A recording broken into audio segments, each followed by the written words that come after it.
Hey, how's it going, everybody? This is Danny, Don't Go In 237. Very, very, very, very long time no see. Sorry about that. It's been a crazy, busy last couple of years.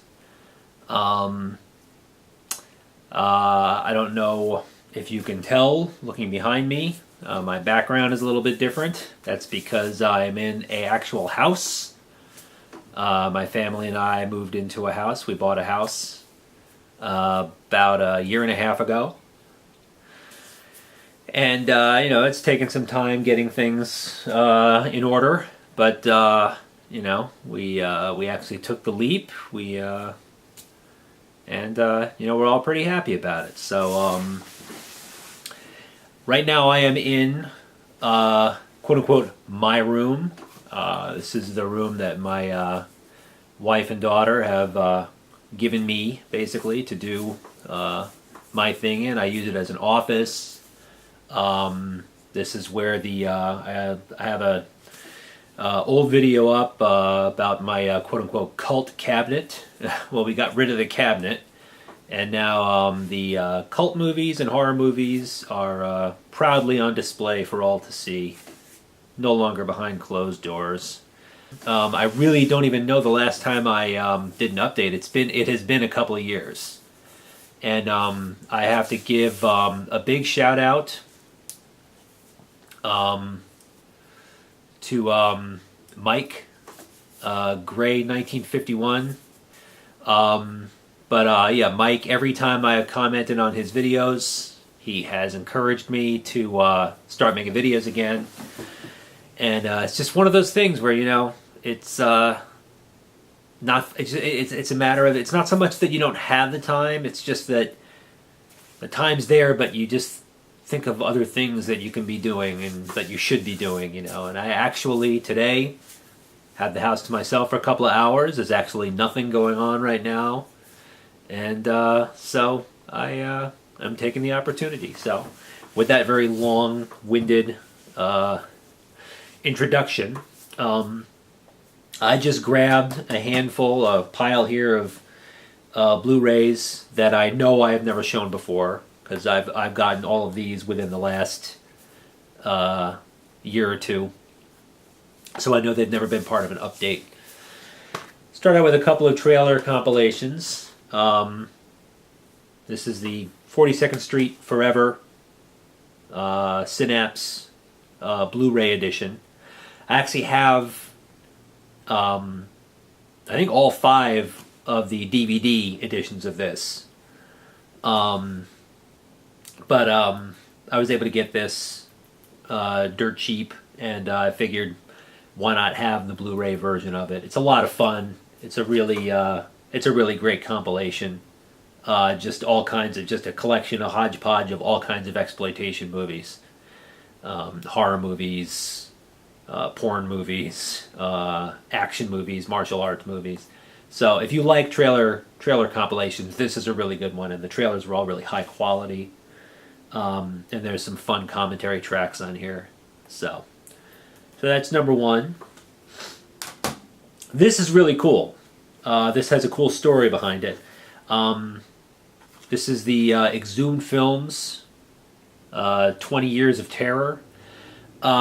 Pretty good friend of mine works with Exhumed Films, and it kind of, they're a great bunch of guys that run that organization. I'm in New Jersey.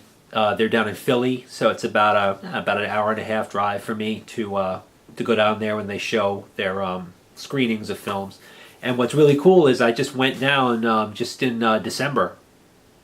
I went down to Philly and I saw a screening of Frankenstein's Bloody Terror in 3D. For a long time, it was rumored that there was a 3D version of the movie. But a lot of time people thought that it was like a legend. People thought that it was just a rumor. Well, it turns out that there was. It's actually a Paul Naschy werewolf movie, for those who are unfamiliar with Frankenstein's Bloody Terror. I forget what the original title is. Fury of the Wolfman, or Night of the Wolfman, or Night of the Howling Monster, or something like that. But it's a werewolf movie with a vampire in it, and Al Adamson. Al Adamson directed a film called Dracula vs. Frankenstein, which was produced by Sam Sherman. And Sam Sherman had bought the rights to the Paul Naschy werewolf movie.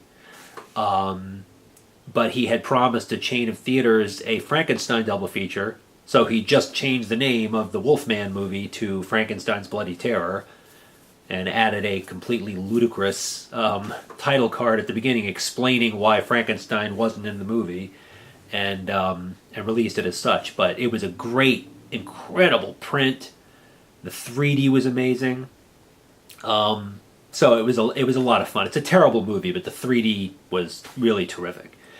So they gave this out for free to the first, I think, 100 ticket buyers, and I was one of them. So, and then to add to that, another thing that I did over the summer, speaking of Exhumed Films, an Alamo Draft House opened up a few years ago in Yonkers, New York, which is about an hour away from me.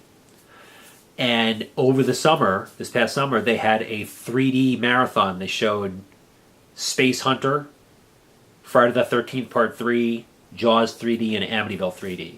And I went to see that. And the guy who runs Exhumed Films actually invented his own 3D system, or at least he supervised the creation of these 3D glasses that are specifically designed to basically, when you show a vintage 3D print of a film from the 80s with the stereoscopic 3D system, it's like watching a digitally projected 3D movie now. The 3D it's absolutely amazing. I remember seeing Jaws 3D in the theater when it first came out and thinking the 3D was fun, but really not very good, and I had a headache by the time the movie was over. This 3D system is astonishing. It's absolutely incredible. You do not get a headache. There's no blurring. There's no double imagery. It's incredible. So if you get the chance, apparently they're going to be taking Frankenstein's Bloody Terror on the road and going all over the country with it. If you get a chance to see it, check it out. I mean, like I said, even if you're not a fan of those kind of movies, it's not a good movie. But the 3D is great, and it's really worth it. It's really worth the time. So, little shout out to Exhumed Films. Okay, so let's keep on going with. I don't think I showed this one before, but Audrey Rose, Twilight Time. I love this movie. I'm not saying it's a great movie. I'm just saying I love it. Very creepy. Directed by Robert Weiss, who directed The Day the Earth Stood Still and The Haunting and West Side Story and The Sound of Music, and edited Citizen Kane. Why he directed a schlocky little supernatural thriller, I don't know. But he did a great job. Unfortunately, my brother-in-law, who always goes out of his way to buy me some kind of unusual gift that he knows I wouldn't buy myself, bought this for me 2 years ago, I believe, for Christmas. I think it cost him about $45 or $50 is what it was going for on Amazon at the time. And Todd E. Walnuts was just showing off his Twilight Time collection, some stuff that he bought in their sale, and apparently this is currently on sale for $7. So, what are you going to do? But for a little while, I had a really, really sought-after, expensive Blu-ray, which apparently now is not so sought-after anymore, and certainly not expensive. But that's okay. It's the thought that counts. So, here we go. There's a few more. Got several more here to go. This is double feature of Bloodmania and Point of Terror. There's a actor named Peter Carpenter who I believe also produced both of these in addition to starring in them. These movies are a lot of fun. They're basically like really sleazy soap opera-ish thrillers from the 70s. If you just like really schlocky, over-the-top melodrama, you'll like these. These are fun. Point of Terror, I've seen the trailer for, but on several trailer tapes. So I'd always been wanting to see that. I really didn't know anything about Bloodmania, but they're both entertaining. And Peter Carpenter, while not a great actor, definitely had a presence. Kind of reminds me of maybe like a George Hamilton type, sort of kind of sleazy, kind of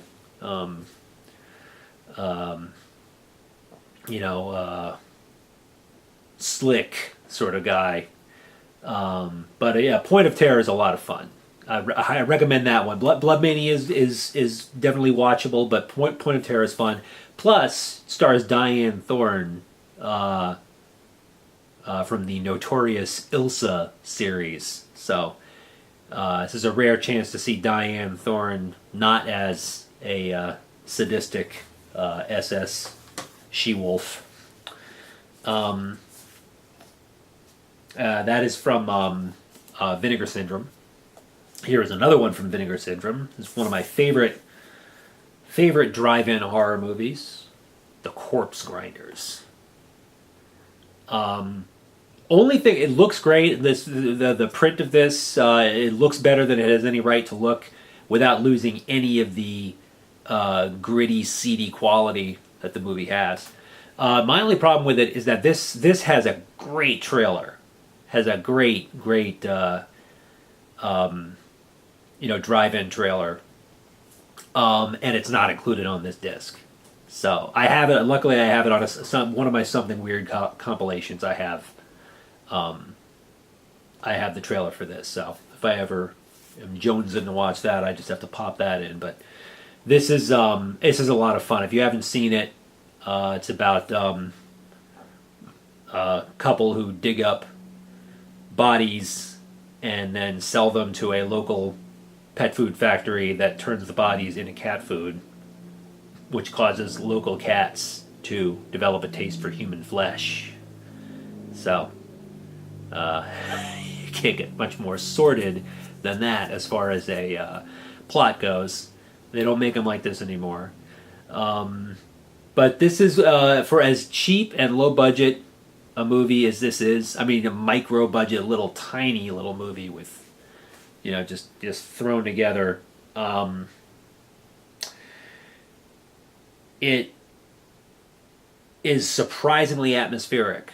It actually has some real, a real kind of eerie, creepy atmosphere to it. So, highly recommend this one for low budget horror fans. I remember reading about this in Fangoria magazine when I was a kid. All these movies, I couldn't believe they actually existed. They were just so off the wall. The Corpse Grinders and Invasion of the Blood Farmers and The Undertaker and His Pals. I'm like, who makes these movies? I mean, I honestly thought some of these movies were jokes that they were made up, but nope, they're real. And this is one of them. Check it out. So we go from the sleazy drive-in circuit to the art house circuit with Crimes of Passion. Kathleen Turner and Anthony Perkins. Directed by Ken Russell, one of my favorite directors. Made some of my favorite movies. Altered States, Tommy, Listomania, Women in Love. Women in Love coming out on Criterion in a couple of months. This is a really entertaining movie. It pains me to say it. I can't come out and say that this is a good movie. It really isn't. It's really actually pretty bad. But it's very entertaining. It's really sleazy. It's really schlocky. But Kathleen Turner is very good in it. Anthony Perkins is unhinged in it. But it's a lot of fun. It's a very entertaining, very bizarre film. Real low budget, really surprisingly good cast for as low budget a film it is. This was made right before Kathleen Turner became like a superstar in the mid '80s. She made this either right before or right after she made Romancing the Stone. So this was literally like just as she was taking off. But yeah, she's great in it. It's a really good movie. I highly recommend this. Highly recommend this film. If you're a Ken Russell fan, definitely. But if you're just a fan of weird, offbeat, odd ball cinema, definitely check it out. It's not a great movie, but it's good. And I love this newly commissioned artwork. It's great. But I am one of those people who, when I get the Arrow edition or the Scream Factory edition of a movie, first thing I do is flip the inner sleeve around to the original poster art. So, which is what I have done here. But I have to say, I do love this commissioned artwork. It's really nice. All right, so now we're going on to a more recent and mainstream horror film. Don't Breathe. I got this for Christmas from my brother. Not my brother-in-law, my brother. I did not like this movie as much as everybody else did. I thought the first 2/3 of it were really, really pretty good. I thought they were really, really great. I mean, basically, obviously, this movie is basically Wait Until Dark, more or less. You know,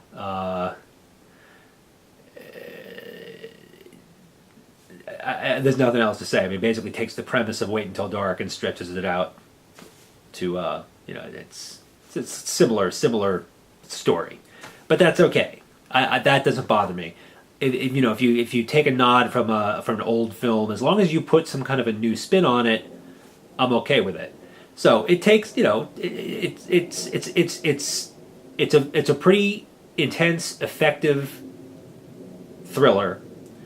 And then about 2/3 of the way through, and this is where my opinion differs with a lot of people who love this movie, there is this twist thrown in that is supposed to be really shocking and sordid and disturbing, which I personally just found ridiculous.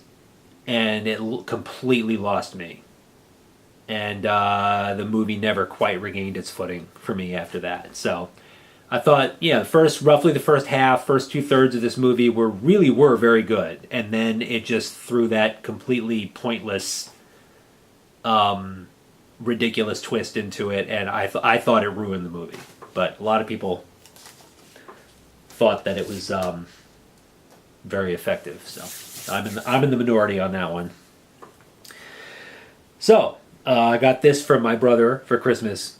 This Christmas. That one is from last year. The Hidden. I didn't even know this had come out on Blu-ray. Warner Brothers Archive Collection. I haven't seen this since I first saw it when it first came out on video. I didn't see it in the theater, but I saw it on video when it first came out, and I remember it being quite good. So I'm looking forward to watching it again. I haven't seen it, as I said, since then, so be interesting to watch. And my wife and I just finished the new Twin Peaks. We watched it along with everybody else. So I've mixed feelings about that. Once I pick up that Blu-ray set, I'll maybe do a video about that, how I feel about the new Twin Peaks reboot. But so she's all about Kyle MacLachlan. So I don't think it'll take too much twisting of her arm to get her to watch this. Sometimes she's not always in the mood to watch quote-unquote my movies, but she might actually watch this one. So, but I remember it being very good, so I'm looking forward to revisiting that. Got this from my brother-in-law for Christmas last year. Arrow's Killer Dames set. And this is 2 films from Emilio Maraglia. One that I had never seen before, and one that's one of my favorite giallo thrillers, or horror films, whatever you want to say. And this has 2 Blu-rays and a booklet. Almost dropped. So we got the Red Queen Kills 7 Times. I had never seen this. Frankly, had never heard of it. But it's quite good, starring Sybil Danning from Howling 2 and Werewolf Women of the SS and Amazon Women on the Moon. This was quite a good little thriller. I was happy with this one. I really enjoyed it. And here's the booklet, nice thick booklet. Arrow does not skimp. Arrow, they do a great job with their releases. They're the criterion of sleaze. And here's the more famous poster for The Night Evelyn Came Out of the Grave. I love this movie. I just think this is a great, weird, offbeat, very atmospheric thriller. I saw this when I was a kid, and I always loved this artwork. Even when I was a little kid and I saw it, I thought that artwork was great. So, not entirely. It's a little misleading as far as the movie goes, but not entirely. Thematically, it fits. But yeah, I love this movie, and the print is great. It looks great. So it's really cool to have that on Blu-ray, and I love this set. I love this artwork. It is great. It's another the newly commissioned artwork is a lot of fun. So yeah, Arrow Video is great. I may have shown this before. I really don't know, but Necromantic. I enjoy this film. It is sick, it is twisted, it is disgusting, but it's very entertaining, and it's got a real biting, dark, twisted sense of humor to it. I think this is the kind of low budget sleaze fest that actually transcends its own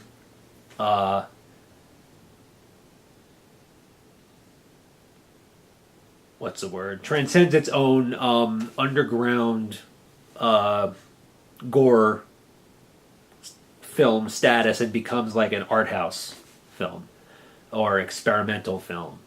I could see this being appreciated by an art house crowd. Because it's just it's got kind of a John Waters thing going. But I like it. It's gross, it's disgusting, but it's very, ultimately it's really kind of silly and just sort of pushing the envelope to push the envelope, but it's I like it. Not that it's not something I felt the need to own on Blu-ray. It was more like just the fact that the same reason that I own Faces of Death on Blu-ray, not because I'm a fan of the movie, because I'm not, but Faces of Death on Blu-ray is just like, we reached a point in human existence where that can be a thing, So I felt that I had to own it. And speaking of John Waters. I just realized I forgot to show this. Speaking of disgusting movies, multiple Maniacs. This is the first Criterion release that I pre-ordered. I've never pre-ordered a Criterion release before. I did with this one. So, great movie. Relatively speaking. If you're a John Waters fan, great movie. But, again, it looks shockingly good. I cannot believe how good they made this movie look. I've actually never seen the whole thing. I only saw bits and pieces of it until I got this and watched it. But I always saw it. Always looked like it was shot on Super 8 by people in their basement. But no, it looks pretty good. So if you're a John Waters fan, if you're more than a casual John Waters fan, like if you're just a fan of Hairspray and Crybaby, I wouldn't recommend this one. But if you're a fan of Desperate Living and Pink Flamingos and his early underground movies, and you've never gotten a chance to see this one, definitely check it out. It's you can see where it all started, basically. Although he was making movies before this one. That's his first significant release. And then the last thing I'm going to show in this video today, another Vinegar Syndrome release, Ed Wood's Orgy of the Dead. I think I've talked about it before. I'm a huge Ed Wood fan. I love Ed Wood. Not a good director. Never made anything that I would go so far as to call a good movie, with the exception of maybe Jailbait, which is a competently made movie, which also means it's one of his less interesting movies. But I'll talk about it. I'm planning on making an Ed Wood video. Talk about Ed Wood's films. But this one is this is really silly and really insane. I've never seen the whole thing. I think I've seen most of it, but I'm looking forward to watching it. But I love his artwork. Is great. Is a good job. Vinegar Syndrome stepped it up with this release. But Ed Wood to me is an inspiration. He had no talent, no connections, no knowledge of what he was doing, and yet somehow the guy got 6 feature films made within the Hollywood system. I mean, that's amazing. So, if you love something enough, whether you know what you're doing or not, if you love it, you love what you're doing, and you try, you can accomplish anything, apparently. And he's unfortunately no longer a living testament to that. So, that is my reintroduction into YouTube here. If anybody of you see anything behind me that strikes your interest, and you want me to talk about it, please let me know. I plan on doing a couple other videos, maybe a video about Ed Wood, maybe a video about David Lynch, a video about Herschel Gordon Lewis, that type of thing. But I'm going to get into it more often. I'm going to post more videos more often, and until then, I really appreciate you watching. Like, subscribe if you enjoyed this video, and I'll see you next time. Bye.